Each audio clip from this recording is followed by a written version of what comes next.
केंद्र सरकार ने जीएसटी के अगेंस्ट में लोन लेने के लिए भी कहा।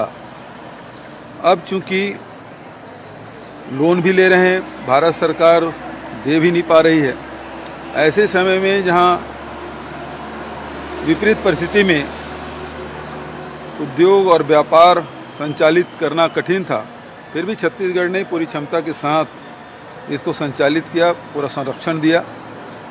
अब चूंकि जून में ये समाप्त हो जाएगा तो उत्पादक राज्यों के अर्थव्यवस्था में प्रतिकूल प्रभाव पड़ेगा।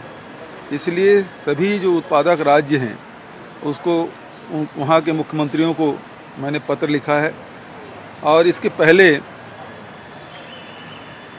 केंद्रीय बजट आने के पूर्व वित्त मंत्री ने जब बैठक रखी थी उसमें भी मैंने प्रमुखता से ये बात उठाया कि क्योंकि जून में जीएसटी क्षतिपूर्ति भारत सरकार देना बंद कर देगी, ऐसे में उसकी कुछ न कुछ व्यवस्था भारत सरकार को करनी चाहिए। इसका दूरगामी परिणाम ये होगा कि जो उत्पादक राज्य हैं और उत्पादन से यदि नुकसान होता है तो फिर उन राज्यों में फिर औद्योगिक गतिविधियों पे इसका प्रतिकूल प्रभाव पड़ेगा। आखिर क्यों उद्योग लगाएंगे यहाँ?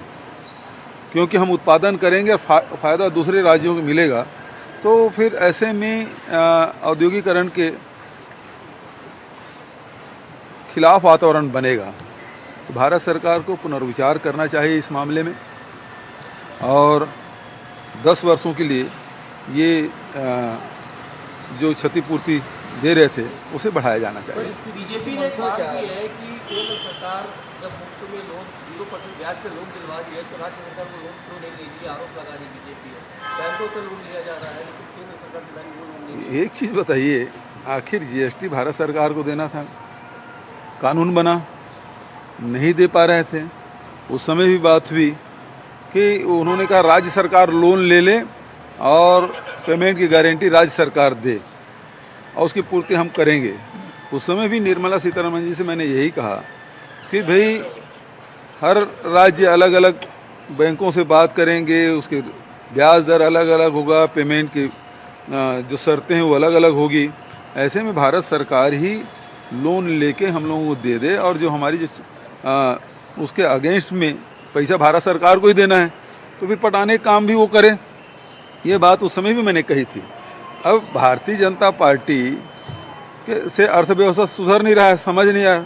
उस समय भी जीएसटी लागू किए थे, तब भी हमारे नेताओं ने कहा कि गलत ढंग से लागू किया जा रहा है। अब वो रिजल्ट सामने आ रहे हैं। एक तो जीएसटी कारण से लगातार महंगाई बढ़ती जा रही है, पेट्रोलियम पदार्थों के भाव बढ़ रहे हैं, गैस के भाव बढ़ रहे हैं, रोज़ प्रतिस्पर्धा हो रही पेट्रोल और डीजल में, तो और महंगाई भी लगातार बढ़ रही है।